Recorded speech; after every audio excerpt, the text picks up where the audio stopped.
Hello guys, নমস্কাৰ আসসালামু আলাইকুম আপোনালোক সকলোকে মোৰ চেনেল খানমছ কিচেনলৈ স্বাগতম জনাইছো। আজি মই বনাম সৰু মাছৰ চৰচৰি আৰু এয়া সব সৰু মাছ লৈ লৈছো।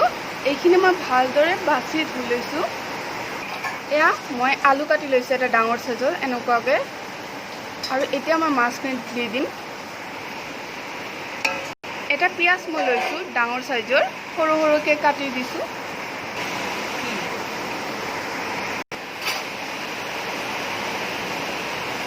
কেঁচা জলকীয়া দি দিম। আপোনালোকে যিমান পৰিমাণৰ জ্বলা খায় সেই পৰিমাণৰ দিব। নিমখ দি দিম সোৱাদ অনুসৰি দি দিব। আৰু এতিয়া মই হালধি গুড়ি দি দিম হাফ চামুচ দি দিম। সৰু চামুচেৰে হাফ চামুচ দিছো মই হালধি গুড়ি। এতিয়া মই মিঠাতেল দিম। হাফ কাপ মই দি দিছো মিঠাতেল। এতিয়া মই অকণমান জিৰা আৰু ধনিয়া গুড়ি দিম হাফ চামুচ মান। আৰু এতিয়া মই ভালদৰে সানি ল'ম গোটেইখিনি। মই এনেদৰে 3 মিনিট মান সময় মই সানি ল'ম। বেছিকৈ সানিলে গোটেই মছলাখিনি ভালদৰে সোমাই যাব, তেতিয়া খাবলৈ বেছি সোৱাদ হ'ব।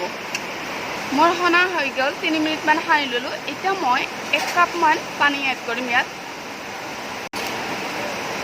অকণমান গোটেইখিনি মিক্স কৰি দিব অকণমান ভালকৈ। এতিয়া মই গেছ অন কৰি দিছোঁ আৰু এইখিনি মই মিডিয়াম ফ্লেমত হ'বলৈ দিম। আপুনি 1 কাপ বা অকণমান বেছিও পানী এড কৰিব পাৰিব, যিহেতু আমাৰ এইখিনি সিজিব লাগিব। এতিয়া মই ঢাকনিৰে ঢাকি দিম। এয়া মাছৰ চৰচৰিখিনি মোৰ হৈ আহিল প্ৰায়। এইখিনি মই 5 মিনিট মান মিডিয়াম ফ্লেমত ৰাখি মই ল' ফ্লেম কৰি দিছিলোঁ। ল' ফ্লেমত মই 8 মিনিট মান সিজালোঁ। এতিয়া মোৰ হৈ গৈছে, গেছটো অফ কৰি দিম। এয়া মোৰ সৰু মাছ আৰু আলুৰ সৈতে বনোৱা মাছৰ চৰচৰি খাবলৈ ৰেডি হৈ গ'ল। চালে ন, খুব সহজ পদ্ধতিৰে মই এই মাছৰ চৰচৰি বনালোঁ। এই চৰচৰি বনাওঁতে মই যেতিয়া মই কেৰাহীত জুইত দিছিলোঁ তেতিয়া মই এবাৰৰ বাবেও লৰাই দিয়া নাছিলোঁ।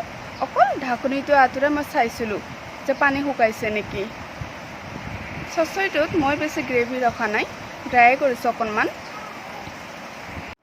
আপোনালোকে মোৰ ভিডিঅ'টো চাই কেনে পালে? যদি ভিডিঅ'টো চাই ভাল পালে তেতিয়াহ'লে প্লিজ লাইক, কমেণ্ট, শ্বেয়াৰ কৰিব আৰু ছাবস্ক্ৰাইব কৰিবলৈ নাপাহৰিব।